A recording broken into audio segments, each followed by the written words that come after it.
Salut mon Cracky New, c'est Stéphane Noguès de l'école de Catchaya. À la fin de cette vidéo, tu auras 6 secrets pour devenir catcheur. Si toi aussi tu veux réaliser ton rêve, si toi aussi tu veux prouver aux autres, à tes proches, à tes amis, à ta famille que toi aussi tu peux y arriver, ou si tu veux te le prouver à toi. Je suis Stéphane Noguès, directeur de l'école de Catchaya, fondée en 2011. On a formé ensemble, mes coachs internationaux et moi, plus de 500 élèves. Et certains vont catcher et catchent encore dans toute la France, dans toute l'Europe, aux États-Unis, au Japon et au Canada. Point numéro 1, bien observer, bien regarder. Quand tu vois des vétérans, même s'ils ont les tempes grisonnantes, ne les prends pas d'au-dessus, ne les prends pas pour des vieux. Ils ont forcément, c'est un puits de science, c'est un puits d'expérience. Même si, par exemple, le catcheur que tu vois semble être, par exemple, plus jeune que toi, bien regarder, observe. Tu ne sais jamais sur qui tu peux tomber. Point numéro 2, bien écouter. Bien écouter. Une fois encore, la passation de savoir se fait énormément par l'oral dans le catch. Point numéro 1, bien regarder. Point numéro 2, bien écouter.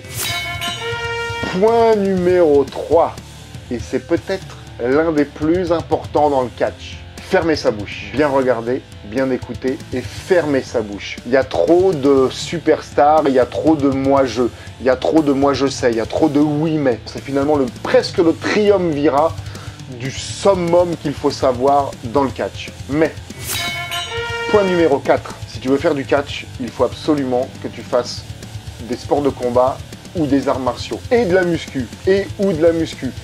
Les sports de combat et les arts martiaux vont te servir à quoi? Outre d'avoir une condition physique, une silhouette athlétique et sportive, d'avoir des attitudes de combattant. Moi, je vois tout de suite, je sais très bien qui a fait des sports de combat et qui ne s'est jamais pris des patates, qui n'en a jamais donné. Ça se voit, ça se sent. Et si les professionnels de la profession le voient et le sentent, le public aussi ne s'y trompe pas. Il faut absolument que tu fasses des sports de combat, arts martiaux et de la muscu. J'ai un de mes gars que j'ai formé en France et là, il est sur une de nos filières au Canada pour se lancer dans sa carrière internationale. Mais il s'est d'abord formé en France. Très important déjà de réussir chez soi. À l'heure où j'enregistre cette vidéo, le week-end prochain, il va lutter contre Rhino. Et donc, si tu veux devenir catcheur professionnel, c'est 2 heures de musculation par jour et au moins 4 heures de catch, ce qu'on appelle du in-ring. Point numéro 5, être un artiste. Avoir une âme artistique. Si tu es un combattant excellent, un sportif excellent, un artiste martial excellent, ça ne va peut-être pas faire de toi un excellent catcheur parce que tu seras peut-être trop rigide, tu seras peut-être trop mécanique, tu seras peut-être trop technique. Un catcheur doit être un artiste. Un catcheur est un combattant, un comédien, un acrobate, un cascadeur, un acteur. Il y a une différence entre acteur et comédien. Le comédien ferait plutôt de la planche, de la scène, et l'acteur ferait plutôt du travail pour la caméra. Point numéro 5, un catcheur doit être un artiste. Point numéro 6, et ce sera le dernier de cette vidéo, il faut absolument te faire des réseaux. Je ne te parle pas forcément des réseaux sociaux. Rien ne vaut la puissance du contact d'humain à humain. Ce que j'appelle le pouvoir de la recommandation. Appelle un tel de ma part, va le voir de ma part. Tiens, voici son nom, tu le contactes de ma part. Et pour ça, il faut se faire des réseaux. Les réseaux, c'est un tissu de personnes que tu connais, que tu côtoies, et que ils vont... Alors c'est pareil, ça marche dans les deux sens. Si tu attends que ce soit que eux qui te facilitent la vie, il faut aussi que ce soit toi qui facilite la vie. Dans la vie, pour réussir dans tes objectifs, dans tes résultats, il faut aussi que tu donnes au monde, que tu donnes au public, que tu donnes à tes proches, que tu donnes à tes collègues de catch. Donc, point numéro 6, il faut se fabriquer un réseau et faire des rencontres. Comment on fait des rencontres?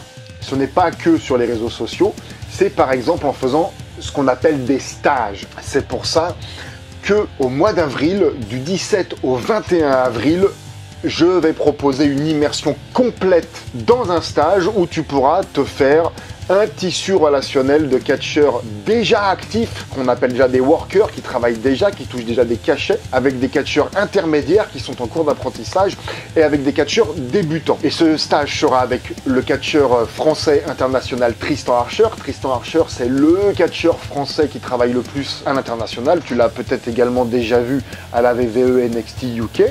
Donc Tristan sera ton coach voilà, du lundi 17 au vendredi 21 avril. Mais en attendant, si tu veux te préparer au catch ou même t'entretenir au catch, tu es libre de télécharger gracieusement, gratuitement le guide de musculation mis en place par Tristan Archer justement pour te permettre d'avoir une condition physique, pour ne pas passer à côté de tes cours de catch, pour ne pas passer à côté de tes stages de catch. Si tu as un petit niveau, si vraiment tu commences tranquillement, ça va te permettre de te préparer, et puis progressivement à ton rythme, tu pourras augmenter le level d'intensité qu'il y a dans le programme que Tristan a mis en place pour toi. Et puis je te dis à demain pour une nouvelle vidéo.